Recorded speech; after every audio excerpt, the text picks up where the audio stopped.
இது வரைக்கும் இருந்த சிஎம்லயே ஒரு மராத்தான்ல பார்ட்டிசிபேட் பண்ணி 3 கிலோமீட்டர் ஓடின சிஎம் தமிழ்நாட்டுல இந்தியாவிலே ஒரே சிஎம் நம்மளுடைய சிஎம் திரு சி ஜோசப் விஜயானந்தா. மறலாம் வேணாப்பா காது குத்திட்டாங்கப்பா பாருப்பா. இந்தியாவிலே ஒரே சிஎம் நம்மளுடைய சிஎம் திரு சி ஜோசப் விஜயானந்தா. வணக்கம்னா மாப்பிள்ள தேனியிலிருந்து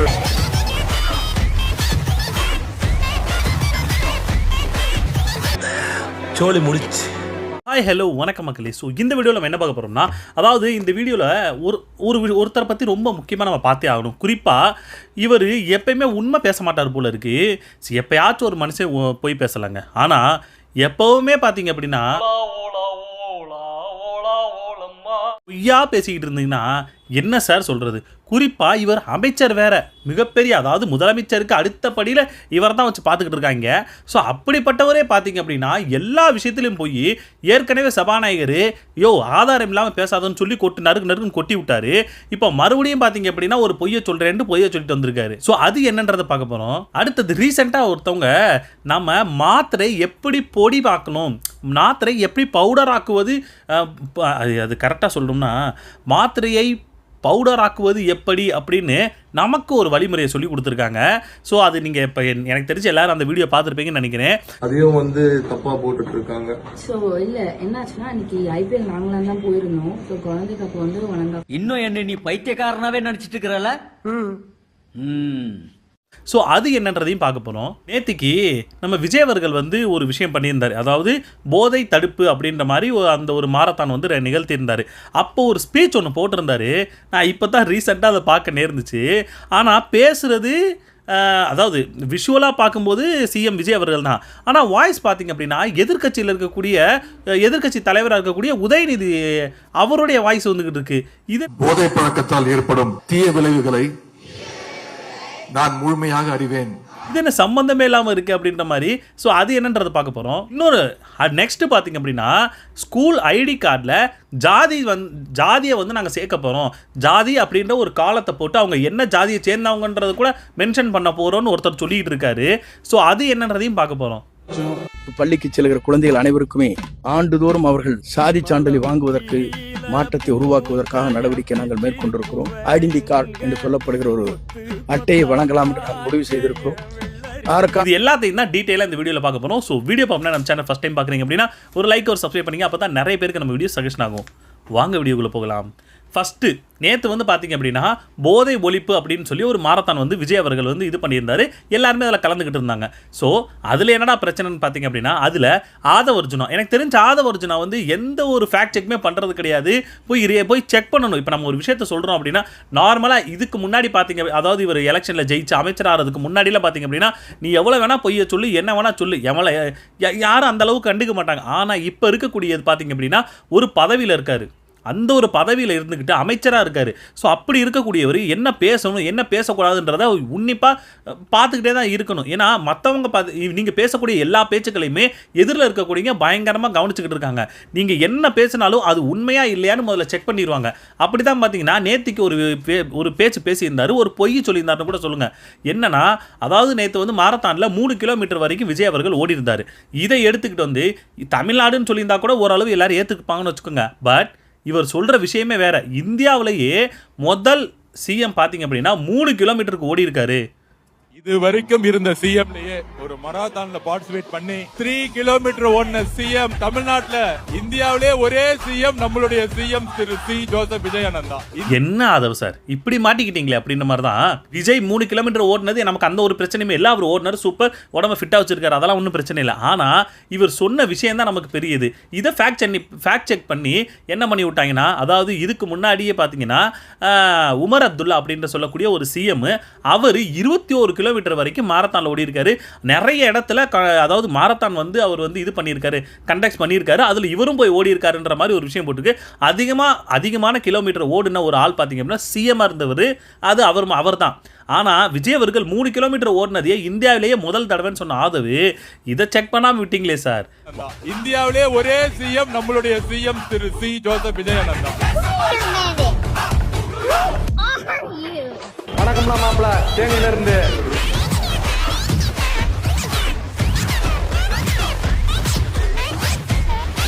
வாயில் சொல்கிறதெல்லாம் பொய்யா அப்படின்ற மாதிரி தான் இருக்குது. சரிப்பா, அவர் பொய் சொல்ல தெரியாமல் சொல்லிட்டார் அப்படின்னா அமைச்சர் எப்படி அந்த விஷயத்தை இது பண்ணலாம்? ஏன்னா இதே மாதிரி தான் சட்டமன்றத்தில் இஷ்டத்துக்கு வாயில் வந்ததெல்லாம் அடிச்சு விட்டார். ஏன்னா மேடையில் பேசுகிற மாதிரி சட்டமன்றத்துக்குள்ளே பேசிக்கிட்டு இருந்தார் யார்? சபாநாயகர். இவர் கட்சியை சேர்ந்த சபாநாயகரே பார்த்தீங்க அப்படின்னா ஆதரவு இல்லாமல் பேசக்கூடாதுன்னு சொல்லி ஒரு தடவை இல்லை 2 தடவை கொட்டு விட்டார். ஸோ அது கூட தெரியாமல் மறுபடியும் எல்லா இடத்துலையும் போய் பொய்யா தான் சொல்லிட்டு இருக்காரு. சார், இனிமே நீங்கள் பேசுறீங்கன்னா கொஞ்சம் ஆதாரத்தோட பேசுங்க. அடுத்து பார்த்தீங்க அப்படின்னா ஏதோ ஒரு திட்டத்தை வந்து அறிவிச்சிருக்காங்க, அதை வந்து செயல்படுத்தணும் அப்படின்ற திட்டமோ ஏதோ அன்பளிப்போ ஏதோ கொடுக்குற மாதிரி ஒரு ஆர்கனைஸ் பண்ணியிருந்தாங்க தாவேக கட்சியிலேருந்து. இதில் என்ன பிரச்சனை பார்த்தீங்க அப்படின்னா எனக்கு தெரிஞ்சு 2 பெண்கள் சேர்ந்தாலே பார்த்தீங்க அப்படின்னா அந்த இடத்துல ஒரு கலவரத்தை நிகழ்த்திடுறாங்க. இதுக்கு முன்னாடியே பார்த்தீங்க அப்படின்னா அந்த ரிப்பன் கட் பண்ணவில்லை அப்படின்னு சொல்லி, அதாவது எம்எல்ஏ பல்லவியாக இருக்கட்டும், அங்கே இருக்கிற மேயராக இருக்கட்டும், ஸோ இவங்க 2 பேருக்குள்ள ஒரு மாதிரி கிளாஷ் ஆச்சு. ஃபஸ்ட்டு இவங்க வந்து ஒன்றா பார்த்தீங்க அப்படின்னா ரிப்பன் கட் பண்ணி விடுறது, அதுக்கு முன்னாடி தாவி அவங்க வந்து ரிப்பன் கட் பண்ணுறது, அப்புறம் மெழுகுவத்தி ஏற்றுறேன்னு சொல்லி பல்லவிக்கு கொடுக்காம ஐஏஎஸ்க்கு கொடுக்குறது. ஸோ இந்த மாதிரி ஒரு பிரச்சனை அங்கே ஒன்று ஓடிக்கிட்டு இருந்துச்சு. இப்போ என்ன ஓடிக்கிட்டு இருக்குன்னா அந்த ஒரு கட் அவுட் வச்சுருப்பாங்களே, அதாவது மேடையில் உட்கார்றதுக்கு பின்னாடி வந்து கட் அவுட் வச்சுருப்பாங்க. அதில் ஜெகதீஸ்வரி அப்படின்றவங்க வந்து மாநில பொறுப்பாளர் என்னமோ நினைக்கிறேன். ஸோ அவங்க பேர் கீழே இருக்கான். கீர்த்தனா, அதாவது தொழில்துறை அமைச்சர் இருக்காங்களே, அந்த ரீல்ஸ் எல்லாம் போட்டாங்களே, அவங்க பேர் மேலே இருக்கான். இதில் இவங்க இப்போ டென்ஷன் ஆகிட்டாங்க. யார்? ஜெகதீஸ்வரி டென்ஷன் ஆகிட்டாங்க. அமைச்சர் முறையில் நீங்கள் ஃபஸ்ட்டு ரசிக்க போடுங்க அப்படின்னு பேர் இந்த வீடியோவில் போட்டுருங்க.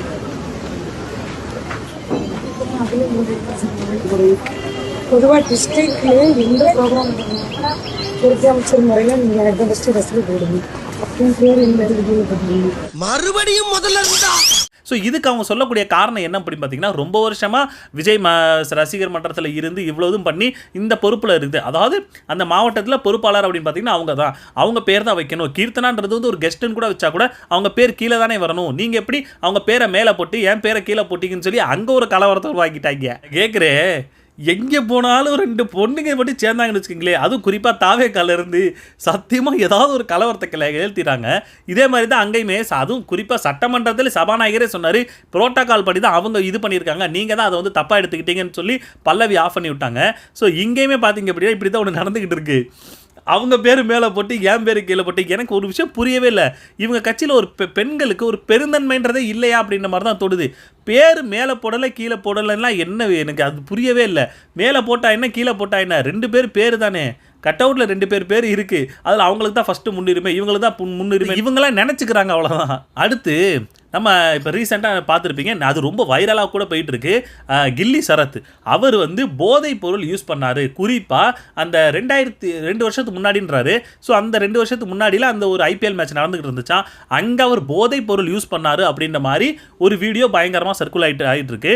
ஸோ அது என்னன்றதை பார்ப்போம். என்னன்னா அது அங்கே நடந்த ஒரு அந்த இதை நான் சொல்கிறேனே, அவர் மொபைல் ஃபோனில் ஏதோ ஒரு பொடி மாதிரி வச்சு கிரெடிட் கார்டில் டெபிட் கார்டோ கிரெடிட் கார்டோ அதை வச்சு இப்படி தட்டி ஒரு கோடு மாதிரி போட்டுக்கிட்டு இருக்காரு. பக்கத்தில் ஒரு 500 ரூபா நோட்டும் வச்சுருக்காருன்னு வைங்க. ஸோ இதை அவருடைய ஏதோ ஒரு அந்த சர்க்குலேட்டில், அவங்க இப்போ கூட இருக்கிற அந்த க்ளோஸ் சர்க்குலேட்டில் தக் லைஃப் மூமெண்ட் அப்படின்னு போட்டு அந்த வீடியோவை ஸ்டேட்டஸாவோ ஏதோ ஒன்று வச்சுருக்காரு. இப்போ அது பயங்கரமாக வைரல் ஆகிட்டு இருக்கு. இதுக்கு இப்போ அவர் அமைச்சர் கூட ஆகிட்டார்னு வைங்க. இப்போ இவரை போட்டு பொலன்னு இருக்காங்க. எதுக்காக அப்படின்னா, நேத்திக்கு தான் விஜய் அவர்கள் போதைப் பொருளோட வந்து ஒழிப்பு அப்படின்றத சொல்லிட்டு இருந்தார்.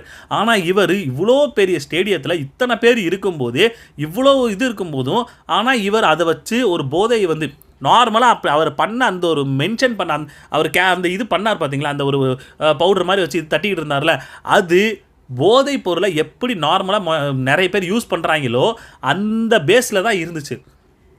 குறிப்பாக நான் ஒரு படத்தையுமே சொல்கிறேனே, நம்ம கைதி படம் பார்த்துருப்பீங்க. அதில் நம்ம அர்ஜுன், அதில் கூட அவர் பேர் கூட அன்பு, அதில் அன்புன்னு தான் வரும்னு நினைக்கிறேன். அன்பு அவன் வந்து பார்த்திங்க அப்படின்னா அந்த மாதிரி இதை வச்சு ஒரு இதில் வச்சு தட்டிக்கிட்டே அப்படியே மூக்கில் வந்து உரிவான்.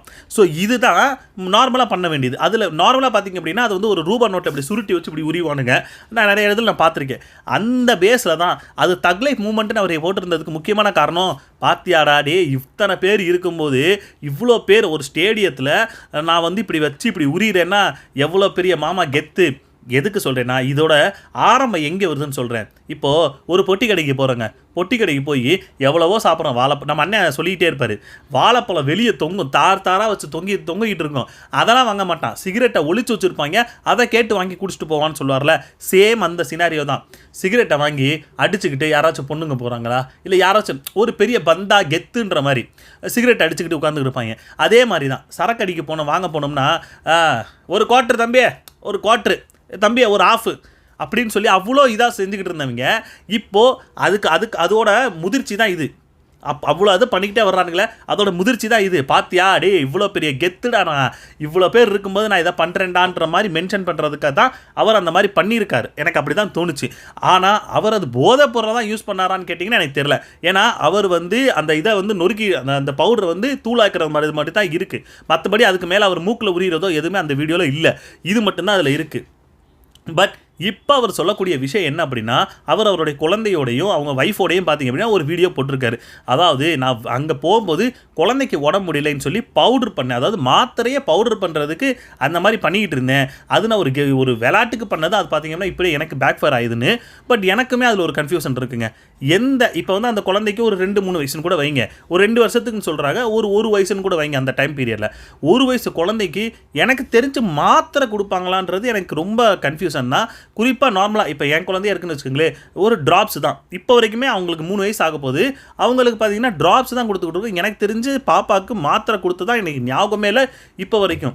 ஸோ அப்படி இருக்கும்போது எந்த 1 வயசு குழந்தைக்கு மாத்திரை கொடுத்து அது தூள் பண்ணி இது பண்ணாங்கன்னு புரியல. ஓகே, மாத்திரை கொடுத்தீங்க அப்படின்னா எனக்கு தெரிஞ்சு மாத்திரையை குழந்தைங்க முழுகிறதுக்கு சிரமமாக இருக்குன்னா என்ன பண்ணுவாங்கன்னா, ஒரு ஸ்பூனில் கொஞ்சம் தண்ணியை ஊற்றி அப்படியே லைட்டாக கையை வச்சு இப்படி அமுக்கணும்னு வச்சுங்களேன், அதுவாக தன்னால் கரைஞ்சு போயிடும். அப்படியே வாயில் ஊற்றி விட்டோம்னா முடிஞ்சிச்சு. அது அப்போ நார்மலாக அதுதான் நடக்கும். ஆனால் இவர் அதை பொடி பண்ணுறேன்னு நிறைய பேர் அது வீடியோவாகவும் போட்டிருக்காங்க, நிறைய பேர் பார்த்துருப்பீங்க. அந்த மாத்திரையை பொடி பண்ணுறதுக்கு அந்த கிரெடிட் கார்டை வச்சு பொடி பண்ணவே முடியலை. நம்ம எப்படி டச் பண்ணணும், மாத்திரை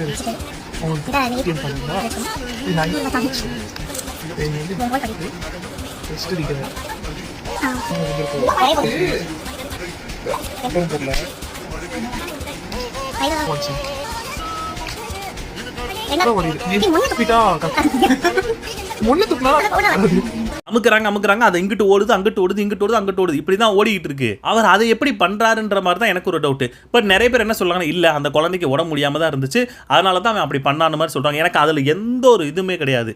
குழந்தைக்கு நீங்கள் கொடுக்கக்கூடிய அந்த விஷயத்தை சரிப்பா, நீங்கள் குழந்தைக்கே கொடுத்தீங்க, நாங்கள் ஏற்றுக்கிறேன், சரி, அதை பற்றி நான் நீங்கள் அது போதை தான் யூஸ் பண்ணீங்க, நான் சொல்லவே வரல. ஆனால் நீங்கள் குழந்தைக்கு தான் யூஸ் பண்ணீங்க, ஓகே.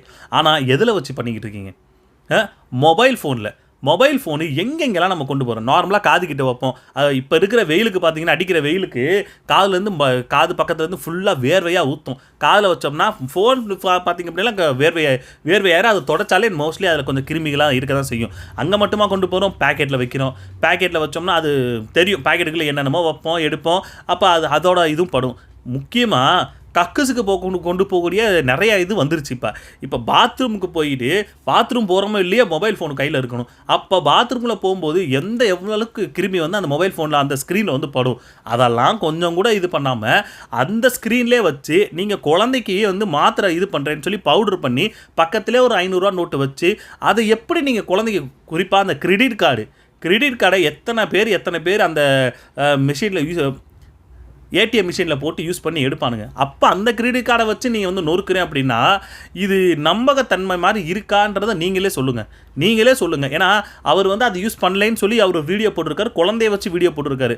நான் அதை இன்னும் இதுக்கு மேலே நான் அவரை சொல்ல விரும்பலை. ஏன்னா இதுக்கு மேலே நீங்களே முடிவு பண்ணுங்கள். எனக்கு அதை பற்றி இது தெரியல. ஏன்னா நிறைய பேர் அதுக்கு வீடியோவும் போட்டிருக்காங்க, இல்லை அவர் அதான் யூஸ் பண்ணாருன்னு சொல்கிறாங்க. நிறைய பேர் இல்லை அவர் குழந்தைக்கு இதை நம்ம எதை பற்றியுமே கேட்கல, உங்ககிட்டே விடுறேன், நீங்களே எதுவும் பேசுங்க. ஏன்னா நிறைய பேர் சொல்லுவாங்க, ஏன்னா குழந்தைக்கு பண்ணது கூட நீ இப்படி பேசிக்கிருக்கேன்னு. குழந்தைக்கு பண்ணக்கூடிய விஷயத்தை நீங்கள் எதுக்கு அப்படி பண்ணுறீங்கன்றதான் கேள்வி. ஒரு போதையை எப்படி ஒருத்தன் யூஸ் பண்ணுவானோ அதை குழந்தைக்கு நீங்கள் பண்ணக்கூடிய அது கெத்துன்ற மாதிரி ஒரு வீடியோ போட்டு காட்டியிருக்கீங்களே, அது அடுத்த கொஞ்ச நாள் நமக்கே பேக் ஃபயர் ஆயிரும்னு கூட தெரியாதா? இல்லை குழந்தைக்கு இவ்வளோ ஹைஜீனிக்காக நீங்கள் கொடுக்கணும்னு என்ன உங்களுக்கு இருக்குது? ஸோ அதை நீங்களே சொல்லுங்க.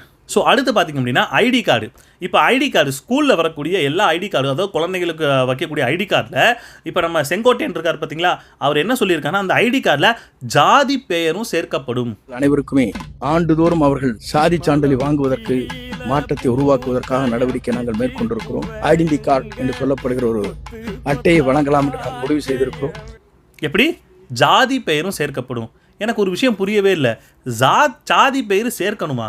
விஜய் அவர்கள் தான் சொன்னார் ஜாதி மதம் இது எல்லாத்தையும் இது பண்ணிவிட்டு இது இருக்கணும், எப்படி இருக்கணுன்ற மாதிரி. ஆனால் நீங்கள் அவங்க போட்டிருக்கக்கூடிய ஐடி கார்டிலே நான் ஜாதியை குறிப்பிடுவேன். எப்படி ஜாதியை? இந்த 2026 தேர்தல்ல யாராலும் உடைக்கவே முடியாதுன்னு சொன்ன மதத்தை உடைச்சோம், சாதியை உடைச்சோம், சாதியை உடைச்சோம், சாதியை உடைச்சோம். பள்ளிக்கு செல்கிற குழந்தைகள் அனைவருக்குமே ஆண்டுதோறும் அவர்கள் சாதி சான்றிதழை வாங்குவதற்கு மாற்றத்தை உருவாக்குவதற்காக நடவடிக்கை. இப்போ ரீசெண்டாக ராஜ்மோகன் அவர்கள் வந்து ஒரு விஷயம் சொல்லியிருந்தார். என்னன்னா, அதாவது ஜாதி மதம் இது எல்லாத்தையும் வெளிப்படுத்துகிற மாதிரியான எந்த ஒரு பொருளும் ஸ்கூலுக்குள்ளே வரக்கூடாது அப்படின்ன மாதிரி ஒரு விஷயத்த சொல்லி கையில் கயிறு கட்டுறதை வச்சு பேசி பயங்கரமாக அடி வாங்கினார். பயங்கரமாக பேச்சு பொருளாச்சு, பயங்கரமாக பேசவும் செஞ்சாங்க. ஆனால் இப்போ உங்கள் கட்சியை சேர்ந்த செங்கோட்டையன் அவர்களே ஐடி கார்டில் நான் ஜாதியை குறிப்பிடுவேன்ற மாதிரி ஒரு விஷயத்த சொல்லிகிட்டு இருக்காருன்னா இப்போ எங்கெங்கே போச்சு உங்கள் ஜாதி? எங்கத்தை நீங்கள் இதை இது பண்ணீங்க? ஸ்கூலில் சேர்க்கும் போதோட மோஸ்ட்லி எனக்கு தெரிஞ்சுங்க, இப்போ வரைக்கும் எனக்கு தெரிஞ்சு ஸ்கூலில் குழந்தைய சேர்க்கும் போது தான் நமக்கு குழந்தையோட ஜாதி பேரை வந்து மென்ஷன் பண்ணுன்ற அந்த ஒரு மைண்ட் செட் இருந்துச்சு. அதுக்கப்புறம் ஸ்கூலுக்குள்ள எல்லா ஜாதி குழந்தைகளும் ஒன்றா தான் போகும், ஒன்றா தான் உட்காரும், ஒன்றா தான் சாப்பிடும். அந்த குழந்தைகளுக்குள்ள ஜாதி மதம் எந்த ஒரு இதுவுமே கிடையாது. அது பாகுபாடு இல்லாமல் தான் குழந்தைங்க போய்கிட்டு இருந்துச்சு. இப்போ இவர் சொல்கிற விஷயத்தை பார்க்கும்போது ஐடி கார்டை எடுத்து பார்த்தோம்னாலே பார்த்தீங்கன்னா, ஓ நீ இந்த ஜாதியா அப்படின்னு சொல்லக்கூடிய தெரிகிற அளவுக்கு ஒரு வேலையை பார்த்து வச்சுக்கிட்டு இருக்காரு செங்கோட்டையன் அவர்கள். செங்கோட்டையன் அவர்களை பற்றி தான் தெரியும், வாச்சாத்தி நடந்த என்ன விஷயம் தெரியும் எல்லாருக்கும் தெரியும்.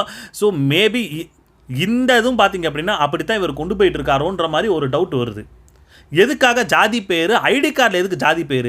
ஐடி கார்டில் நாம் படிக்கும் போது ஐடி கார்டில் பேர் இருக்கும், எந்த செக்ஷன் இருக்கும், எந்த ஸ்கூலுன்னு இருக்கும், மேபி வயசு கூட இருக்கலாம், மேபி பிளட் குரூப் கூட போடுங்க, அதில் எந்த ஒரு தப்புமே கிடையாது. பிளட் குரூப் போட்டிங்க அப்படின்னா அந்த குழந்தைங்களுக்கு சப்போஸ் ஏதாவது ஒரு பிரச்சனை அப்படின்னா அவங்களுக்கு உடனடி ஏதாச்சும் ஒரு ஹெல்ப் கொடுக்கணும்னா பிளட் குரூப் இருக்கிறது ரொம்ப அவசியம்தான். ஆனால் ஜாதி பெயர் எதுக்கு? ஜாதி பேர் தேவையாது தெரியலைங்க. எல்லாம் எங்கேருந்து வந்திருக்காங்கன்னு தான் தெரியவே மாட்டேங்குது இவங்கெல்லாம். என்னங்க எனக்கு ஒண்ணுமே புரியல. அதுதானப்பா எனக்கும் புரியல. அடுத்து பார்த்தீங்க அப்படின்னா நம்ம விஜய் அவர்கள் வந்து நேத்திக்கு வந்து ஒரு விஷயம் பண்ணியிருந்தாரு, அதாவது மாரத்தானில் வந்து ஓடினார். ஆனால் அங்கே ஒரு ஸ்பீச் ஒன்று கொடுத்துருந்தாரு. நேற்று நான் ஒரு வீடியோ பார்த்தேங்க. என்ன அப்படின்னா பேசுகிறது என்னமோ அதாவது பார்க்கும்போது விஷுவல் வந்து விஜய் அவர்கள் தான், சிஎம் விஜய் அவர்கள் தான் விஷுவலில் இருக்கார். ஆனால் அவர் பேசும்போது உதடெல்லாம் கரெக்டாக செய்யுது. ஆனால் விஜய் வாய்ஸ் வரல, எதிர்கட்சியாக இருக்கக்கூடிய உதயநிதி வாய்ஸ் வந்துக்கிட்டு இருக்கு. எனக்கு ஒரு விஷயம் புரியவே இல்லை. என்னடா உதயநிதி பேசுகிறாரா இல்லை விஜய் பேசுகிறாரா? பார்க்கும்போது விஜய் மாதிரி இருக்குது, ஆனால் வாய்ஸ் பார்த்தீங்கன்னா உதயநிதியாக இருக்கேன்னு சொல்லி கவனித்து பார்த்தா ஒவ்வொரு வருஷமும் போதைப் பொருள் ஒழிப்பு அந்த ஒரு இது பண்ணுவாங்கல்ல, அதில் வரக்கூடிய சேம் டயலாக் தான் விஜய் படிச்சு வச்சிருக்காரு.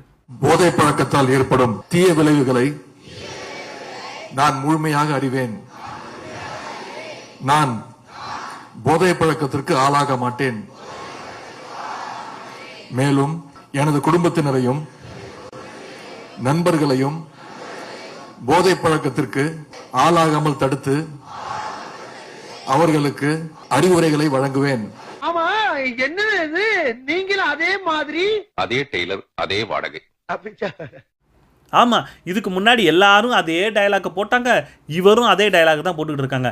டயலாக் தான் அப்படியே வந்துக்கிட்டு இருக்கே ஒழிய, ஆனால் எந்த ஒரு ஆக்ஷனுமே இப்போ வரைக்கும் எடுத்ததே கிடையாது, எடுக்கவும் முடியலை, எடுக்கவும் மாட்டேங்கிறாங்க, அவ்வளோதான். ஏன்னா டயலாக் மட்டும் வந்து ஒரு டயலாகை போட்டு அன்றைக்கி மாரத்தான் ஓடிட்டு அத்தோடு முடிஞ்சு போச்சு. அதுக்கு மேலே நம்ம எதுவுமே பண்ணுறது கிடையாது. அதுக்கு ஒரு உதாரணம் தான் நேற்றுக்கு விஜய் அவர்கள் பேசுனது. அந்த ஒரு டயலாக் தான் சொல்கிறேன். இனிமேல் அவர் என்ன ஸ்டாண்ட் எடுக்க போகிறான்றது தெரில. அது எடுத்தார் அப்படின்னா நல்லா தான் இருக்கும். முதல்ல டாஸ்மாகை ஒழிச்சிட்டு அதை எடுங்கன்னு தான் நம்ம கேட்குறோம். தாவேக்காரங்க இஷ்டத்துக்கு எல்லா இடத்துலையும் மாட்டிக்கிட்டே இருக்காங்க. ஒரு இடம் 2 இடம் கிடையாது, போகிற இடமெல்லாம் வாங்கி கட்டிக்கிறது. இப்போ ரீசெண்டாக பார்த்தீங்க அப்படின்னா வண்டல் மண் எடுக்கிறேன்னு சொல்லி போய்கிட்டு இருந்தவங்கள 1 லட்ச ரூபா லஞ்சம் கேட்டு மாட்டி அவங்க எல்லாரும் பார்த்தீங்கன்னா சுற்றி வளைச்சு தாவேக்காரங்கன்னா இப்படி பண்ணிக்கிட்டு இருக்கீங்க. ஏன்னா என்கிட்ட வந்து பர்மிஷன் இருக்குது வண்டல் மண் எடுக்கலான்னு சொல்லி, ஆனால் அதை எடுக்கிறதுக்கு உனக்கு பணம் கொடுக்கணும்னு சொல்லி நீ கேட்டுக்கிட்டு இருக்க பார்த்தியா? அதுக்கு அங்கே இருக்கிற எல்லா மக்களும் பார்த்தீங்கன்னா சுற்றி வளைச்சு செய்ன்னு செஞ்சு விட்டாங்க. இப்போ அதுவுமே பார்த்தீங்கன்னா பயங்கரமான பேச்சு பொருள் ஆகிட்டு இருக்கு. விஜய் கட்சியில இருந்துங்க லாரியில டிராக்டர்ல மண் அடிக்கிறோம்னு சொல்லிட்டு விஜய் கட்சியில இருந்து பணம் கேட்டுக்கிட்டே இருக்காங்க. வந்து பாத்துங்க, இது விஜய் கவனத்துக்கு போனுங்க. இதெல்லாம் பெருமையா? கடமை, ஒவ்வொருத்தருடைய கடமை. இல்லை போகிற இடமெல்லாம் இப்படியா? எதுக்கு இந்த பொழப்புன்னு தான் தெரில. இப்போ ரீசெண்டாக நம்ம ஒவ்வொரு விஷயத்தையுமே அதாவது இந்த அரசு பண்ணக்கூடிய ஒவ்வொரு விஷயத்தையும் எடுத்து பேச பார்த்தீங்க அப்படின்னா அப்போ தான் அவங்களுக்கு புரியுது, ஓ நம்ம பண்ணுறது தப்பு போல், அதை பண்ணக்கூடாதுன்னு சொல்லி அதை ரத்து பண்ணுறது ஒரு வழக்கமான விஷயமா போச்சு. இப்போ ரீசெண்டாக பார்த்தீங்க அப்படின்னா தூய்மை பணியாளர்களோட அந்த ஒரு பிரச்சனை ஓடிட்டு இருந்துச்சு. நாமளுமே அந்த விஷயத்தை பேசியிருந்தோம். தூய்மை பணியாளர்களோட அந்த ஒரு டெண்டர் பார்த்தீங்க அப்படின்னா ப்ரைவேட்டுக்கு போகுதுன்னு, அது கவர்மெண்ட்டுக்குள்ளே தான் இருக்கணும்னு சொல்லி நாமளும் பேசியிருந்தோம். இப்போது இத்தனை பேர் மக்கள் போராடி இத்தனை பேர் பேசுனதுக்கப்புறம் கவர்மெண்ட் பார்த்தீங்க அப்படின்னா இப்போ புது ஒரு இதை என்ன பண்ணியிருக்காங்க, பிரைவேட்டுக்கு நாங்கள் அந்த டெண்டர் கொடுக்கறத ரத்து பண்ணுறோம்னு சொல்லியிருக்காங்க. தமிழகத்தில் உள்ள 12 மாநகராட்சிகளில் தூய்மை பணிகளை தனியார் மயமாக்கும் முடிவை தமிழக அரசு கைவிட்டு விட்டதாக அறிவிக்கப்பட்டிருக்கிறது.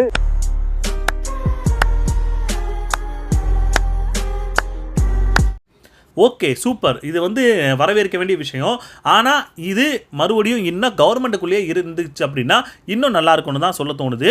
ஏன்னா ஒவ்வொரு விஷயத்தையும் நம்ம சொல்ல பேச தான் அவங்களுக்கு புரியுது. புதுசாக வந்திருக்காங்கன்னு சொல்கிறீங்க, ஓகே, அப்போது அவங்களுக்கு என்ன நமக்கு புரிய வைக்கணும், என்ன சொல்லணும், என்ன அவங்களுக்கு தெரிய வைக்கணுன்றதை நம்ம பேசினா மட்டும்தான் புரியுது. ஏன்னா நாம் பேசுகிற ஒரு விஷயம் சட்டமன்றத்துக்குள்ளே சபாநாயகர் வரைக்கும் பேசுகிறாரு அப்படின்னா அப்போ நம்ம பேசுகிறத கவனிச்சுக்கிட்டு தான் இருக்காங்க, எல்லாருமே கவனிக்கிறாங்க. அவர் சொல்கிறார் சோசியல் மீடியாவில் பயங்கரமாக வைரல் ஆகிட்டு இருக்குன்னு. எந்த விஷயம் அப்படின்னா சட்டமன்றத்தில் அவர் முகத்தை ஒரு மாதிரி காட்டினார்ல, விஜய் அவர்களையோ யாரையோ ஒருத்தர் ஒரு மாதிரி முகத்தை காட்டினாங்க அப்படின்னு சொல்லி நம்ம எல்லாம் பேசியிருந்தோம். இந்த மாதிரிலாம் சட்டமன்றத்துக்குள்ளே பண்ணலாமான்னு சொல்லி பேசியிருந்தோம்ல. அந்த விஷயம் சட்டமன்றத்தில் சபாநாயகரே ஒரு கேள்வியாக கேட்டு பேசியிருக்காரு. பட் அதுக்கப்புறம் விஜய்லாம் ஒரு மாதிரி இப்படிலாம் பண்ணிட்டு போனார். அதுக்கு சபாநாயகர் கேட்கல, வேறு விஷயம். ஆனால் மற்றவங்க பண்ணாங்கன்னு சொல்லி அவர் பேசினார். அப்போது சோசியல் மீடியாவில் எல்லாரும் பார்த்துக்கிட்டு தான் இருக்காங்க, எல்லாரும் கவனிக்கிறாங்க, நம்ம பேசுகிறதையும் எல்லாம் பண்ணுறதையும் கவனிச்சுக்கிட்டு இருக்காங்க. அதனால நம்ம பேசுகிறத மட்டும் நம்ம நிப்பாட்டவே கூடாது, நம்ம பேசணும். நம்ம கண்ணுக்கு தப்புன்னு படிச்சுன்னா நமக்குன்னு இருக்கிற ஒரே ஒரு ஆயுதம் இந்த சோசியல் மீடியா தான். அதை சரியாக அழகாக பயன்படுத்துவோம், மக்களுக்கு தெரியப்படுத்துவோம், தப்பு பண்ணுறவங்களுக்கு உரைக்கி வைப்போம், அவ்வளோதாங்க. ஸோ அவ்வளோதான். கடைசியாக இன்னொரு விஷயம் சொல்லணும் அப்படின்னா, இன்றைக்கி நம்ம சீமான் அண்ணன் ஒரு கலந்துரையாடல் ஒன்று பண்ணியிருக்காரு அப்படின்ற மாதிரி ஒரு விஷயம் போயிட்டு இருந்துச்சு. நேற்று நான் போட்ட வீடியோக்கு கீழே நிறைய பேர் கேட்டிருந்தீங்க, நீங்கள் போகிறீங்களான்னு. இல்லை, நான் போகலை. எதுக்காக அப்படின்னா நான் தமிழ்நாட்டில் இல்லை, நான் கொஞ்சம் வெளி மாநிலத்தில் இருக்கேன், என்னால் அங்கே போக முடியாது. ஆனால் அண்ணன் என்ன பேசுகிறாரு, அங்கே என்ன நடக்குதுன்றதை நான் கண்டிப்பாக பார்ப்பேன், பார்க்காமலாம் இல்லை. யார் என்னென்ன கேள்வி கேட்குறாங்க, அதுக்கு அண்ணனோட பதில் என்ன, அண்ணன் எந்த மாதிரி கொண்டு போகணும்னு சொல்கிறாரு, அதை எப்படி வழிநடத்தி கொண்டு போகிறாரு, அது நமக்கு எப்படி புரிய வைக்கணும்னு நினைக்கிறான்றதை எல்லா விஷயத்தையும் நான் பார்த்துட்டு நாளைக்கு வரும்போது வீடியோவில் நாளைக்கு எல்லாத்தையுமே அதை பற்றி நம்ம டிஸ்கஸ் பண்ணுவோம். அண்ணன் என்ன பேசினார், அங்கேருந்து என்ன கேள்விகள் வந்துச்சு, பதில் வந்துச்சுன்னு சொல்லி எல்லாத்தையும் நம்ம டிஸ்கஸ் பண்ணுவோம். ஸோ அவ்வளோதாங்க. நீங்கள் என்ன நினைக்கிறீங்க, உங்களுடைய கருத்துக்களை பதிவு பண்ணுங்கள். அடுத்த வீடியோவில் பார்ப்போம். பாய்.